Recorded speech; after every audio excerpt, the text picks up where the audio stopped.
നമസ്കാരം. ഇത് ഒഡീഷയിലെ ജാജ്പൂർ ജില്ലയിലെ ജാജ്പൂർ റോഡ് എന്ന സ്ഥലമാണ്. ഈ സ്ഥലത്തിന്റെ ഒരു പ്രത്യേകത, ഇവിടെ നിരവധി വ്യാവസായിക കമ്പനികളുണ്ട്. ഏകദേശം ഒരു 14ഓളം പ്രധാനപ്പെട്ട കമ്പനികളുണ്ട്. പിന്നെ ചെറിയ രീതിയിലുള്ള കുറെ കമ്പനികളുണ്ട്. Neelachal Ispat Nigam limited, Mesco, Tata steel, Jindal steel ഇതൊക്കെ ഇവിടുത്തെ പ്രധാനപ്പെട്ട ചില കമ്പനികളാണ്. ഒരു 2.5 വർഷം മുമ്പ് വരെ ഈ റോഡൊക്കെ ചെറിയ റോഡായിരുന്നു. ഈ 2.5 വർഷം കൊണ്ടാണ് ഇത്രയധികം ഇവിടുത്തെ റോഡുകളൊക്കെ വികസിച്ചതും ബാക്കി പല വികസനങ്ങളും ഇവിടെ വന്നതും. ജാജ്പൂർ റോഡിന്റെ കുറച്ച് കാഴ്ചകൾ കഴിഞ്ഞ വീഡിയോയിൽ കാണിച്ചിരുന്നു. ബാക്കി കുറച്ച് കാര്യങ്ങളാണ് ഈ വീഡിയോയിൽ കാണിക്കുന്നത്. ഇത് ഇവിടുത്തെ റെയിൽവേ സ്റ്റേഷനാണ്. അത്യാവശ്യം വലിയ റെയിൽവേ സ്റ്റേഷനാണ് ഇവിടുത്തെ. എല്ലാ സൂപ്പർ ഫാസ്റ്റ് ട്രെയിനുകൾക്കും ഇവിടെ സ്റ്റോപ്പ് ഉണ്ട്. ഇത് ഇവിടുത്തെ ബസ് സ്റ്റാൻഡാണ്. ഇവിടെ ട്രാൻസ്പോർട്ട് ബസ്സും പ്രൈവറ്റ് ബസ്സും ഒക്കെ ഈ ബസ് സ്റ്റാൻഡിൽ വരും. ഇത് ഇവിടുത്തെ പോസ്റ്റ് ഓഫീസാണ്. അത്യാവശ്യം നല്ല ഹോട്ടൽസ് ഇവിടെ ഉണ്ട്. നമ്മുടെ കല്യാൺ ജ്വല്ലറി ഏകദേശം 1 വർഷമായിട്ടുള്ളൂ ഇവിടെ ഓപ്പൺ ആയിട്ട്.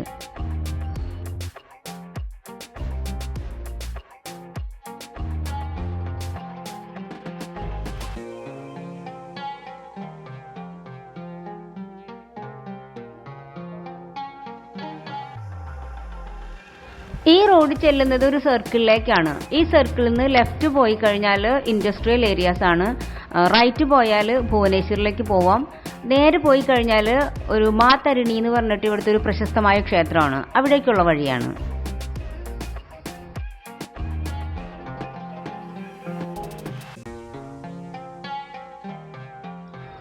ഇതുപോലെ നല്ല ഭംഗിയുള്ള സ്ഥലങ്ങൾ ഇവിടെ ഒരുപാട് കാണാൻ സാധിക്കും.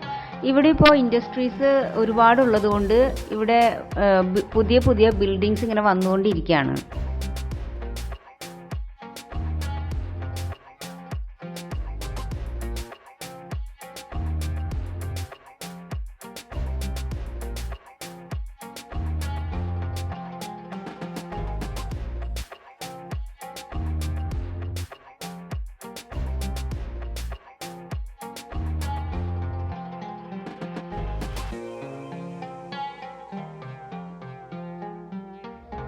ഈ ചെല്ലുന്നത് ഒരു സർക്കിളിലേക്കാണ്.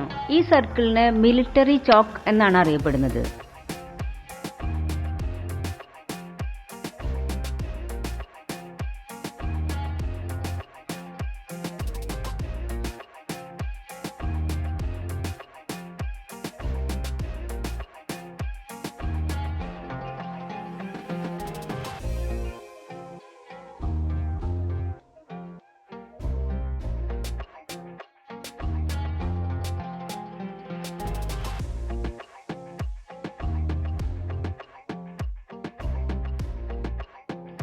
ധനഗഡി എന്ന ചെറിയൊരു ടൗണാണിത്.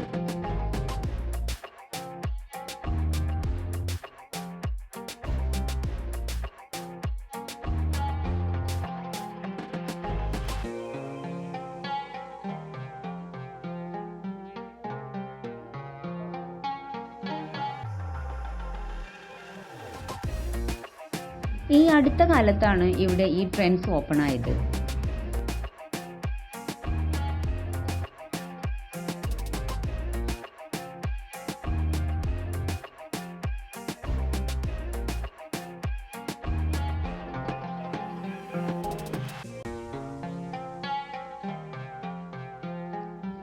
പിന്നെ ഇവിടുത്തെ വേറൊരു പ്രത്യേകത എന്താന്ന് വെച്ചാൽ, ഇവിടെ റോഡിലൊക്കെ പശുക്കൾ ഇരിക്കുകയും കിടക്കുകയും ഒക്കെ ചെയ്യുന്നുണ്ടാവും. പക്ഷെ ആരും തന്നെ ഈ പശുവിനെ റോഡിൽ നിന്ന് ഓടിച്ച് കളയുന്നത് കണ്ടിട്ടില്ല. പശു ഇല്ലാത്ത ഭാഗം നോക്കി വണ്ടികളൊക്കെ പോണതാണ് കണ്ടിട്ടുള്ളത്. ഇവിടുത്തെ ആൾക്കാർക്ക് അതൊക്കെ ഒരു ശീലമായി.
ഇവിടെ പച്ചക്കറി വിൽപ്പന നടക്കുന്നത് റോഡ് സൈഡിലാണ്, നാട്ടിലെ പോലെ കടകളിലല്ല.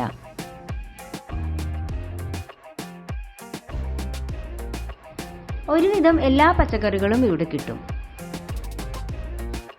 റോഡ് സൈഡിലാണ് പച്ചക്കറി വിൽക്കുന്നതെങ്കിലും പച്ചക്കറിയൊക്കെ പൊടി പിടിച്ചിരിക്കൊന്നായിരിക്കില്ല.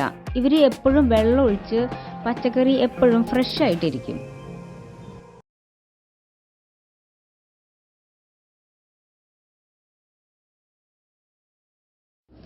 ഈ മാർക്കറ്റിനെ പൊതുവെ ബംഗാളി മാർക്കറ്റ് എന്നാണ് അറിയപ്പെടുന്നത്. ഈ സ്ഥലത്ത് ചെല്ലുമ്പോൾ നമുക്ക് പെരുമ്പാവൂർ ചെന്നൊരു പ്രതീതി തോന്നും. ഇവിടുത്തെ വ്യവസായ സ്ഥാപനങ്ങളിലെ തൊഴിലാളികൾ തിങ്ങിപ്പാർക്കുന്ന ഒരു സ്ഥലമാണ് ധനഗഡി.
സൈക്കിൾ യാത്രക്കാർ ഒരുപാടുണ്ട് ഇവിടെ. പിന്നെ ബൈക്കിന്റെ കാര്യം, ബൈക്കിൽ ഹെൽമെറ്റ് വേണമെന്നൊന്നും ഇവിടെ പ്രത്യേകിച്ചൊരു നിയമം ഉള്ളതായിട്ട് എനിക്ക് തോന്നിയിട്ടില്ല, ഞാൻ കണ്ടിട്ടില്ല. ഈ ഭുവനേശ്വറൊക്കെ ചെന്ന് കഴിഞ്ഞാൽ അവിടെ എല്ലാവരും ഹെൽമെറ്റ് വെച്ചിട്ടായിരിക്കും പോണത്. പക്ഷെ ഇവിടെ പ്രത്യേകിച്ച് ആരും ഹെൽമെറ്റ് വെച്ച് കണ്ടിട്ടില്ല. അത് മാത്രമല്ല 3-4 ആളും ഒക്കെ ആയിട്ട് ഒരു ബൈക്ക് പോണത് ഇവിടുത്തെ സ്ഥിരം കാഴ്ചയാണ്.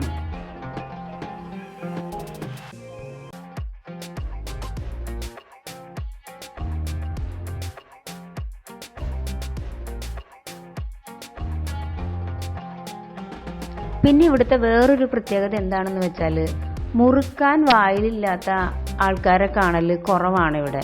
ആണുങ്ങളുടെ കാര്യമാണ് കേട്ടോ. സകല ഒരു മിക്ക ആൾക്കാരും, നമ്മളൊരു 100 ആളെ കണ്ടു കഴിഞ്ഞാൽ അതിലൊരു 80 ആളും വായിൽ മുറുക്കാനുണ്ടാവുമെന്ന് മാത്രമല്ല, ഇവരെവിടെയാണ് നിൽക്കണേന്ന് വെച്ചാൽ ആ നിൽക്കണോടത്ത് തന്നെ തുപ്പിയിടുകയും ചെയ്യും. അതുകൊണ്ട് തന്നെ ഈ അത്ര അങ്ങോട്ട് വൃത്തിയായിട്ട് തോന്നാറില്ല ഇവിടുത്തെ റോഡുകളും കാര്യങ്ങളും ഒന്നും. ഇത് ഇവിടുത്തെ ഒരു ഗവൺമെന്റ് ഹോസ്പിറ്റലാണ്. ഇത് അത്യാവശ്യം നല്ല വൃത്തിയുള്ളൊരു ഹോസ്പിറ്റലാണ്. ഭുവനേശ്വറൊക്കെ പോയാൽ ഒരുപാട് ഹോസ്പിറ്റൽസ് ഉണ്ട്, പക്ഷേ ഇവിടെ ഹോസ്പിറ്റൽസ് കുറവാണ്. ഇവിടങ്ങളിൽ എങ്ങനെയാന്ന് വെച്ചാൽ ക്ലിനിക്ക്, ഈ മെഡിക്കൽ ഷോപ്പ് ഉണ്ടാവില്ലേ, മെഡിക്കൽ ഷോപ്പിന്റെ കൂടെ തന്നെ ക്ലിനിക്കാണ്, അതിനോട് ചേർന്ന് അവിടെ കുറച്ച് ഡോക്ടേഴ്സ് ഉണ്ടാവും, അങ്ങനെയുള്ളൂ. അല്ലാതെ ഇപ്പോൾ നമുക്ക് എന്തെങ്കിലും ഒരു അസുഖം വന്നാൽ ഹോസ്പിറ്റലിൽ പോകാമെന്ന് വിചാരിച്ചാൽ ഒരുപാട് ഹോസ്പിറ്റലൊന്നും ഇവിടെ ഇല്ല നാട്ടിലെ പോലെ. ഈ മെഡിക്കൽ ഷോപ്പിന്റെ കൂടെയുള്ള ക്ലിനിക്കിലാണ് പോകാൻ പറ്റുക. പൊതുവെ ചെറിയ രീതിയിൽ പൊടിക്കാറ്റുള്ള ഒരു സംസ്ഥാനമാണ് ഒഡീഷ. ഇൻഡസ്ട്രിയൽ ഏരിയയിലേക്ക് എത്തിക്കഴിഞ്ഞാൽ ഇവിടുത്തെ മണ്ണിൻ്റെ കളറിനൊക്കെ ഒരു വ്യത്യാസം വരും. ഒരു കറുത്ത കളറിലുള്ള മണ്ണാണ് ഇവിടെ. അതുപോലെ തന്നെ ആ പൊടിക്കാറ്റിൻ്റെ ആ രീതിക്കും ഒരു വ്യത്യാസമുണ്ട്. ഒരു പ്രത്യേക തരത്തിലുള്ള പൊടിക്കാറ്റാണ് ഈ ഭാഗത്തൊക്കെ. ഈ ലെഫ്റ്റ് സൈഡിൽ കാണുന്നതാണ് Jindal steel company.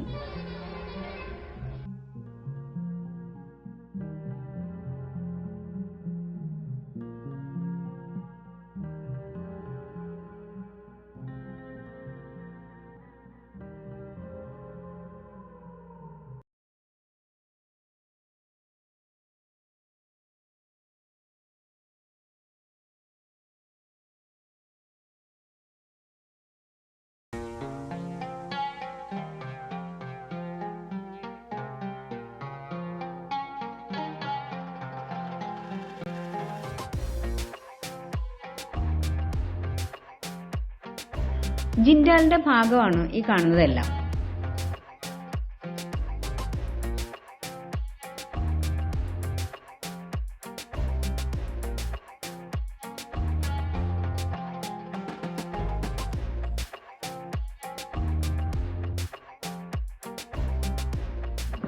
ജിൻഡാലിന്റെ main entrance ആണിത്.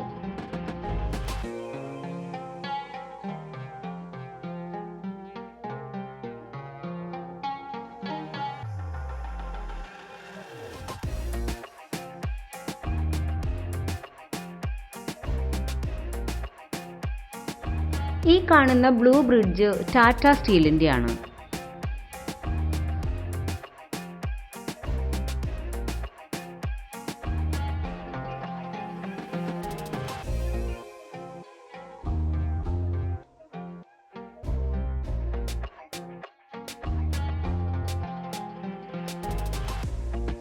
ഈ ഭാഗത്തേക്ക് വന്നാൽ ഒരുപാട് ലോറികൾ കാണാൻ സാധിക്കും. എല്ലാം ഇവിടുത്തെ കമ്പനികളിലേക്കുള്ള ലോറികളാണ്.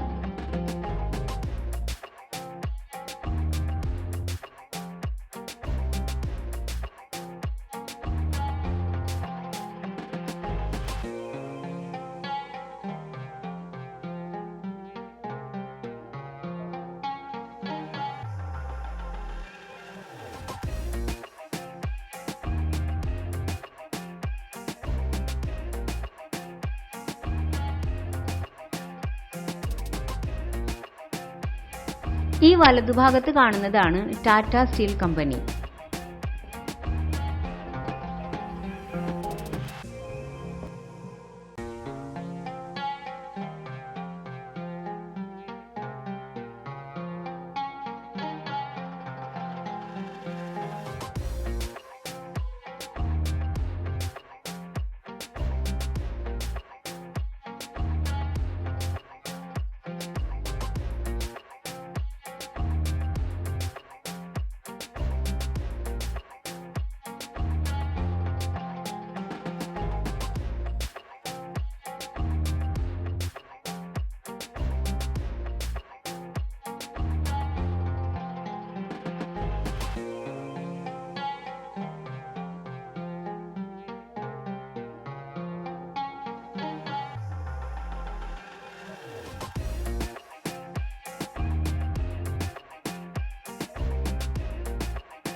ഇവിടുത്തെ ഏറ്റവും പ്രധാനപ്പെട്ട ആഘോഷം എന്ന് പറയുന്നത് കാളിപൂജയാണ്. അത് ദീപാവലിയോടനുബന്ധിച്ചാണ് നടക്കുന്നത്. ഈ ദീപാവലി തുടങ്ങിക്കഴിഞ്ഞാൽ ഒരു 15 ദിവസത്തേക്ക് ഇവിടെ ആ ഒരു ഉത്സവമാണ്. ഇവിടെ നല്ല ആഘോഷങ്ങളായിരിക്കും. ഇവിടെ ഘോഷയാത്ര അങ്ങനെ കുറേ ഒരു 15 ദിവസത്തേക്ക് ഇവിടെ ഭയങ്കര ഉത്സവമാണ്. ഇവിടെ നാട്ടിലെ നാടകോത്സവങ്ങൾ നടക്കില്ലേ, അതുപോലെ ഇവിടെ ഈ ഉത്സവത്തിന് ഒരു 10 ദിവസത്തേക്കോ അല്ലെങ്കിൽ 7 ദിവസത്തേക്കോ ഒക്കെ നാടകങ്ങൾ നടത്തും. ഇത് ഓഡിറ്റോറിയത്തിലൊന്നുമല്ല നടത്തുക. ഇതിവിടെ കഴിഞ്ഞ വീഡിയോയിൽ ഇവിടുത്തെ കുറച്ച് ഗ്രൗണ്ടൊക്കെ കാണിച്ചായിരുന്നു. ആ ഗ്രൗണ്ടിലൊക്കെ ഈ സർക്കസ് കൂടാരം പോലെ അവരിങ്ങനെ ഉണ്ടാക്കിയിട്ട് അതിൻ്റെ ഫ്രണ്ട് ഈ രാജകൊട്ടാരത്തിൻ്റെ മുൻഭാഗം പോലെ ഉണ്ടാക്കി വെക്കും. അതിലാണ് ഈ നാടകങ്ങൾ നടത്തുക. ടിക്കറ്റ് വെച്ചിട്ടായിരിക്കും നാടകങ്ങൾ നടക്കുന്നത്. ഇതും ഈ സർക്കസ് കൂടാരങ്ങൾ പോലെ ഇങ്ങനെ ഒരു കൂടാരം പോലെ ഉണ്ടാക്കി അതിൻ്റെ ഫ്രണ്ടിൽ ഇങ്ങനെ ഒരു കട്ടൗട്ടർ ഉണ്ടാക്കി വെക്കും.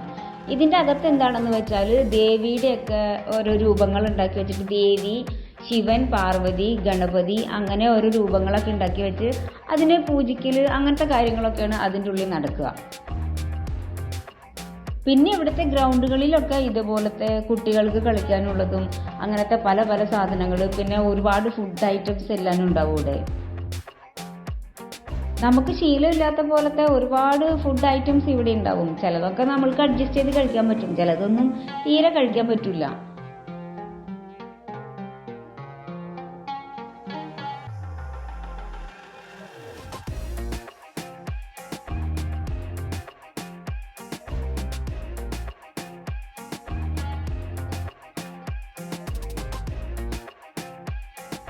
പിന്നെ ഇവിടുത്തെ ഒരു പ്രത്യേകത എന്താണെന്ന് വെച്ചാൽ ഈ ഉത്സവം തുടങ്ങിക്കഴിഞ്ഞാൽ ഇവർ റോഡിൽ ഫുൾ ലൈറ്റായിരിക്കും. ഇപ്പോൾ നമ്മുടെ നാട്ടിലെ പോലെ 2 സൈഡിൽ ഓരോ കാല് കുത്തി അതിൽ ഓരോ ലൈറ്റ് ഇട്ട് അങ്ങനെയല്ല, റോഡ് ഇങ്ങനെ കവർ ചെയ്ത് ലൈറ്റ് ഇടും. അതൊരു 1-2 കിലോമീറ്റർ അടുപ്പിച്ച് ഇങ്ങനെ ലൈറ്റ് ഉണ്ടാവും. പിന്നെ കുറച്ച് ഒരു ഗ്യാപ്പ് ഇട്ട് വീണ്ടും അതുപോലെ തന്നെ ഉണ്ടാവും. അപ്പോൾ നാട്ടിൽ ഫുൾ അങ്ങനെ ലൈറ്റായിരിക്കും ഈ ഉത്സവം കഴിയണ വരെ. ഇതൊക്കെയാണ് ജാജ്പൂർ റോഡിൻ്റെ കാഴ്ചകൾ.